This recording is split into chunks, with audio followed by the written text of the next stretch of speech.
I introduced my adult kids to my boyfriend. Shockingly, it turns out they already knew him. Losing her husband was the hardest thing Elizabeth ever went through. But love surprised her at 60. When her kids met her new boyfriend, their shock revealed a past connection she never saw coming. This twist turned their world upside down.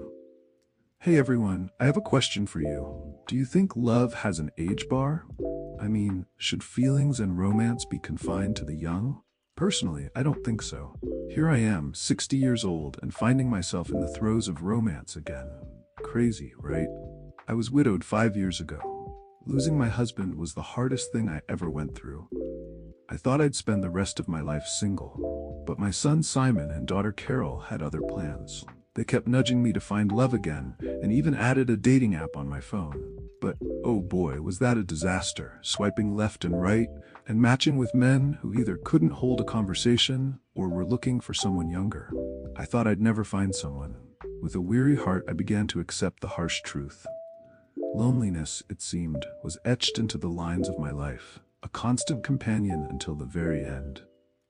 Then, 3 months ago, fate intervened in the form of a man named Tim. I was sitting at my favorite cafe, reading a book when he approached me. Tall, with a kind smile and eyes that crinkled at the corners.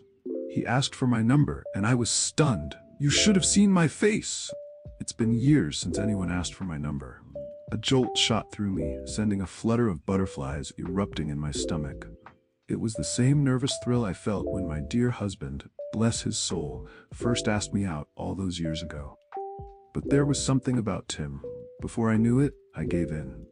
Tim and I have been dating for 3 months now. He's been wonderful, thoughtful, kind, and attentive.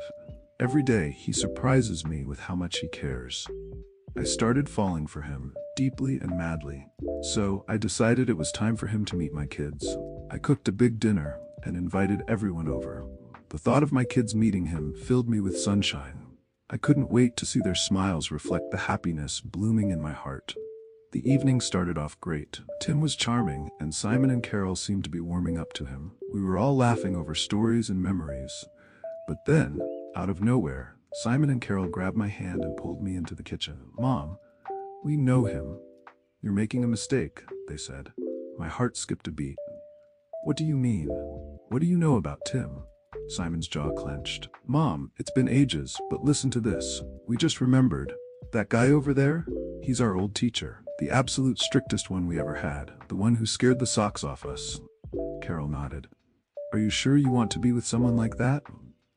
I felt like the floor had disappeared beneath my feet. Tim, my sweet, gentle Tim, was the same man who had terrified my children. I took a deep breath, trying to steady my racing heart. "Wait here," I said, walking back to the living room where Tim was waiting. My mind was swirling with 1,000 thoughts. I needed to know the truth.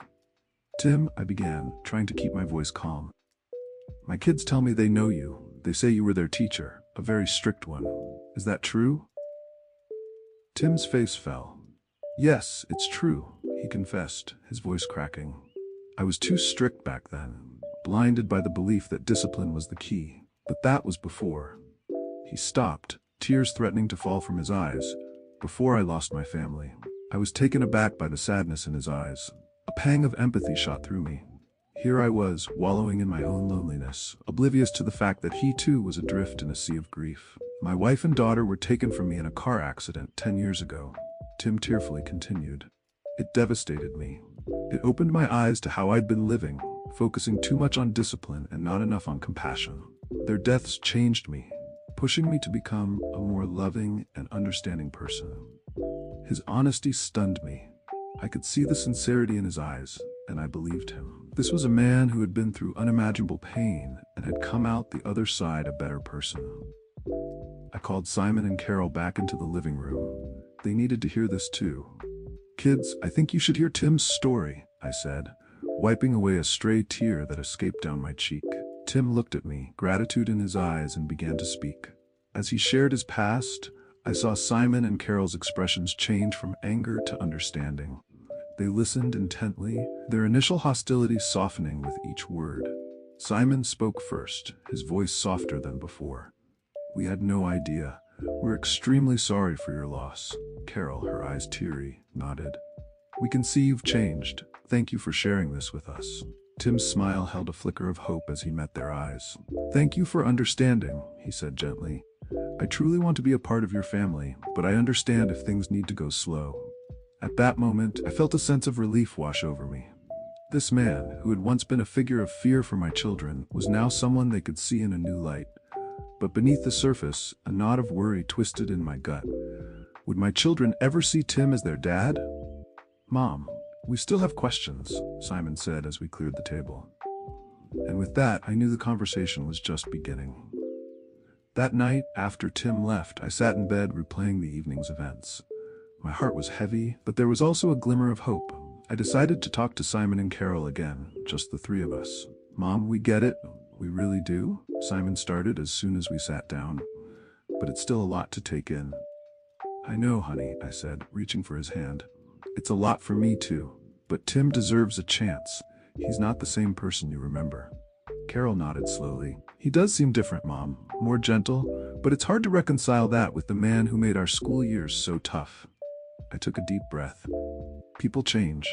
Tim went through something so heartbreaking that it transformed him. He's been nothing but wonderful to me. I wouldn't be with him if he wasn't. Simon looked thoughtful. We just want you to be happy.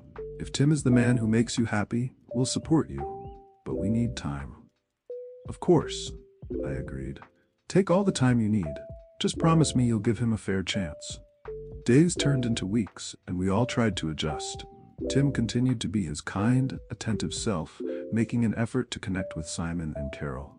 He joined us for family dinners, participated in our conversations, and even started sharing stories from his own life. Slowly, I saw my kids' walls beginning to crumble. One evening, Tim invited us to his house for a barbecue. It was the first time Simon and Carol would see his home, a place filled with memories of his past life. Tim was nervous, I could tell, but he was also determined to make this work. As we arrived, Tim greeted us with his usual warm smile. Welcome to my home. I'm really glad you're here. Simon looked around, taking in the cozy living room with its warm colors and family photos. It's nice, Tim, he exclaimed, a genuine smile spreading across his face. Thanks, Simon. I tried to make it feel like home. Glad you liked it, Tim replied, bubbling with joy.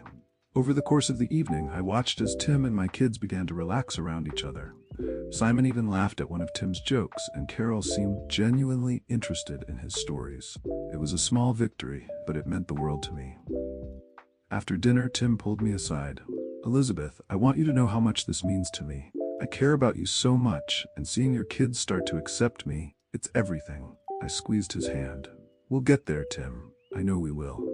Just then, Carol called out, Hey, Tim, can you show us some pictures from your travels? Tim's face lit up. Of course. I have some great ones from my trip to Italy. As Tim shared his photos, I could see the genuine interest in my kids' eyes.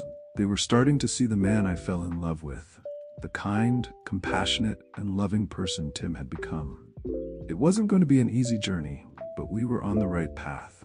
A few days later, I received a call from Carol. Mom, you know how that vase you love has been missing its other half?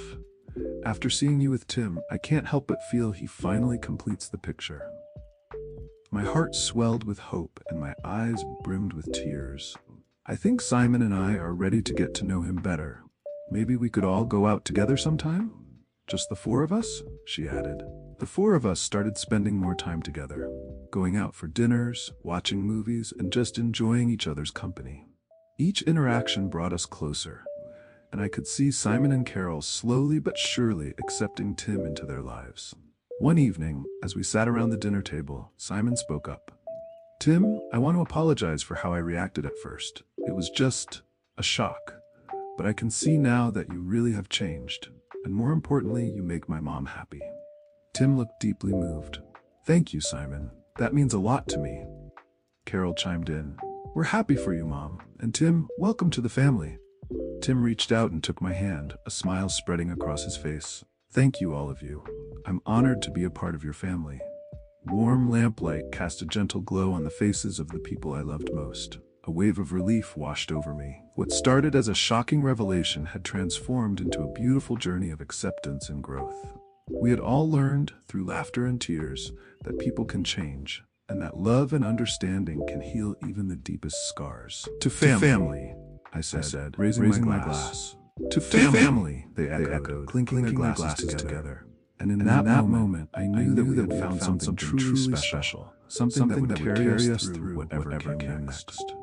To those of you reading this, I hope my story gives you hope and courage. Love doesn't come with an age limit, and it often finds us when we least expect it. Now I'd love to hear from you. Do you have a beautiful love story to share? I believe we all have tales of love and transformation that can inspire others. Please share your story. Let's celebrate love in all its forms at every stage of life. Here's another story. Jack's heart overflowed with love for his family, yet his stepdaughters remained distant, viewing him as a financial crutch rather than a father figure. Their attitude gnawed at him, especially when they demanded extravagant weddings funded by his wallet. Hurt, Jack taught them a valuable lesson. This work is inspired by real events and people, but it has been fictionalized for creative purposes. Names, characters, and details have been changed to protect privacy and enhance the narrative. Any resemblance to actual persons, living or dead, or actual events is purely coincidental and not intended by the author. The author and publisher make no claims to the accuracy of events or the portrayal of characters and are not liable for any misinterpretation. This story is provided as is, and any opinions expressed are those of the characters and do not reflect the views of the author or publisher.